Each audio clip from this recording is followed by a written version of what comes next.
hoje a gente lida com isso daí. Existe ainda uma forma muito de deixar o aluno passivo, né? A aula é muito conteudista. Todo mundo presta atenção, quietinho. Eu vou falar agora. E aí eu falo. Termino a aula e todo mundo continuou quietinho, olhando para mim. Isso é uma forma muito passiva de deixar os alunos. Não existe nenhum tipo de interação nesse tipo de aula. Consequentemente, a gente compromete a questão da aprendizagem. Okay? Mas ainda existe essa aula, essa escola e esse professor, com toda essa formalidade. Okay? Por quê? Porque existem alguns conceitos que ainda a escola não conseguiu romper. Um deles é esse daqui, que o conhecimento se dá de forma linear. Então é assim, ó, eu ensino uma coisa fácil para o aluno, depois eu ensino um pouquinho mais difícil, até chegar numa coisa bem difícil. E eu vou, não adianta ensinar coisa difícil para o aluno, tem que ser do simples para o complexo. Isso é uma concepção cartesiana, que vai do simples para o complexo. E olha como a escola acredita nisso. Não tem a seriação? Primeira série, segunda série, terceira série, quarta série, tá vendo? Não tem o livro didático? Como que é o livro didático? Página 1, página 2, página 3, página 4. Vamos todo mundo comigo? Vamos lá, todo mundo, página 11, acompanha comigo. Página 12, acompanha comigo. Página 13, você já foi para a página 15, menina. Volta, calma, espera, entendeu? É assim ainda que a escola trata, né? Professora, por que você está dando isso daí na terceira série? Ah, porque a professora da quarta série vai precisar. Às vezes não é nenhum aluno que vai precisar, mas a professora da quarta vai precisar e ela dá na terceira, ok? Por quê? Porque existe essa questão de pré-requisito, de linearidade. Quando na realidade o conhecimento não se dá dessa forma, se dá em rede. Então, se você quer fazer a diferença na vida dos seus alunos, comece pensando um pouquinho nessas questões metodológicas também. Por quê? Porque esse conhecimento é assim, como se fosse, vamos fazer uma analogia com a internet. Quando eu entro na internet, eu entrei na página inicial e eu vi um link que me interessou e eu pulo para esse link. Abri e fui para outro lugar. Vi outra coisa que me interessou, eu pulo para esse link, vou para um outro lugar. E assim eu vou navegando na internet. Não é isso que a gente faz? E é dessa forma que se dá o conhecimento. Cada sujeito precisa tecer a sua própria rede de significados. Então eu preciso ter uma aula onde tenha flexibilidade para que o meu aluno possa tecer a sua própria rede de significados. Ou seja, que ele possa sim, mediado pelo professor, mas seguir trajetórias de caminhos que lhe interessam. Por exemplo, só para não ficar claro e sem exemplo, por exemplo, eu vou trabalhar com um projeto sobre meio ambiente. Okay? Esses alunos do lado de cá querem falar sobre poluição da água. Eles vão tecer uma rede por um determinado caminho. Esse grupo aqui quer falar sobre poluição do ar. Também é o mesmo projeto, só que eles têm mais interesse em verificar, pesquisar poluição do ar. Eles vão por um outro caminho. E ali tem um grupo que quer falar sobre poluição da terra, que consequentemente vai por um outro caminho. Percebe a flexibilidade que eu deixei para os meus alunos? Cada um vai traçar o caminho que lhe interessa. No final do projeto, a gente compartilha tudo. Todo mundo passa por tudo, mas cada um construiu o seu conhecimento sobre o meio ambiente pelo caminho dos significados que lhe interessaram. Entendeu? Então, a ideia é começar a romper com essa ideia de linearidade e pensar em estratégias, né, quando você entrar na sua sala de aula, estratégias mais ativas, estratégias que possam liberar um pouco mais o seu aluno para que ele possa fazer esses caminhos, ok?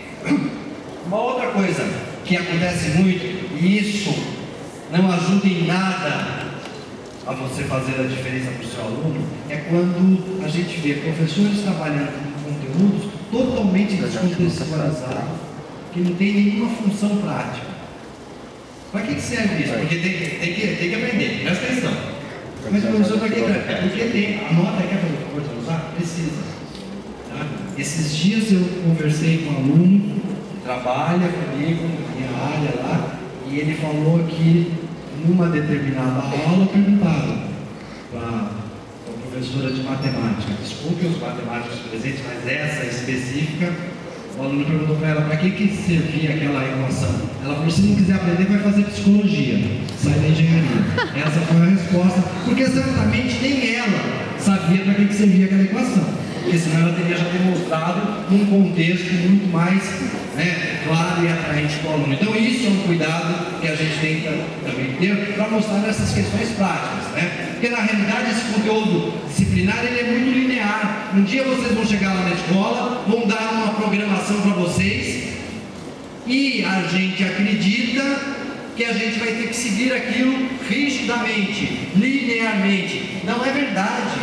Aquilo é um parâmetro que a gente tem que seguir, ok? E vai depender de você fazer da melhor forma e da forma diferente, que você possa deixar de alguma maneira algum aprendizado para o seu aluno, ok? Então a gente tem ainda essa dificuldade de trabalhar com conteúdos muito linear. O conhecimento que a gente gera é muito acadêmico, é muito formal, quando na realidade a gente precisaria ajudar os nossos alunos a criar um raciocínio e trabalhar mais um conhecimento social. Por quê? É com o conhecimento social que ele vai lidar com a vida e resolver os problemas da vida. Se eu tiver só a equação em si e não me mostrar para que serve essa equação, eu não vou fazer nada com ela. Isso é um conhecimento acadêmico. Mas se me mostrar aonde eu uso na prática essa equação e me fizer trabalhar de forma procedimental, o que vai acontecer? Eu faço alguma coisa com ela. Isso me gera um conhecimento social. Entendi para que serve isso na minha vida. Aonde eu vou usar. Percebe? São pequenas diferenças, gente, do fazer, na postura do professor, que vai fazer ou não a diferença para os seus alunos. Ok? E aí a gente tem que tomar cuidado, né? Imagina, por exemplo, você vai dar uma aula e vai tocar sobre o tema poluição, sei lá, um exemplo só.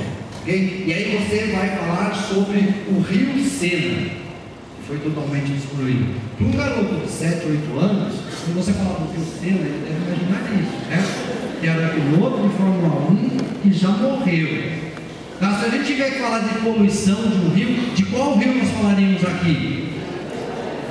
Paraíba. Para que eu vou lá falar do rio Sena, de uma coisa totalmente descontextualizada? Ok? Eu vou falar de alguma coisa aqui. Eu lembro quando eu fui aprender equação de segundo grau.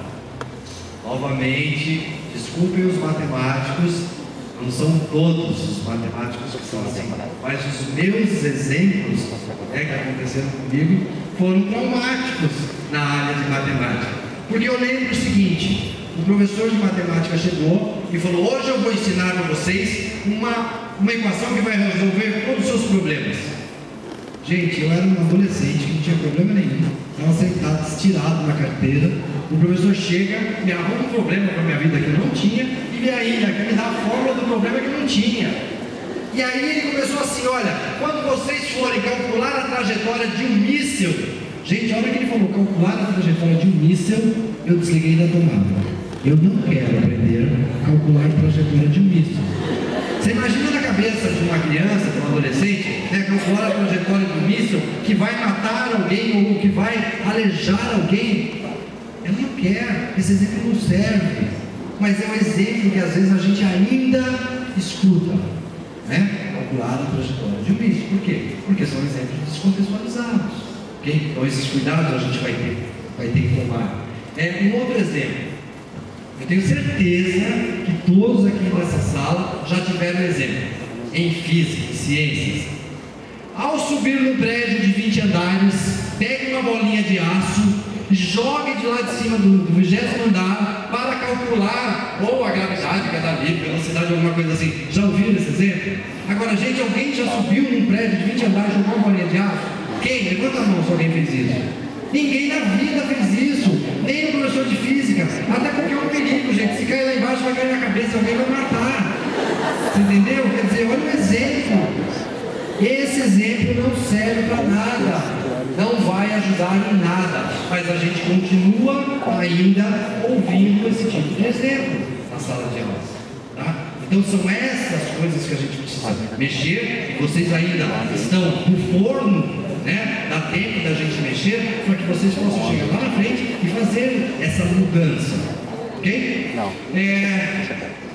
Além disso, né? Soluções, possibilidades a gente poderia ter. Por exemplo, eu tenho que ensinar ângulos, medidas, divisões aos meus alunos. E aí eu posso pegar alguma coisa mais relacionada à vida dele. Porque, por exemplo, eu chego para um garoto e falo o seguinte: quando você faz pipa, às vezes a hora que você vai colocar ela no ar, o que acontece? Às vezes acontece que ela fica capenga de um lado. Capenga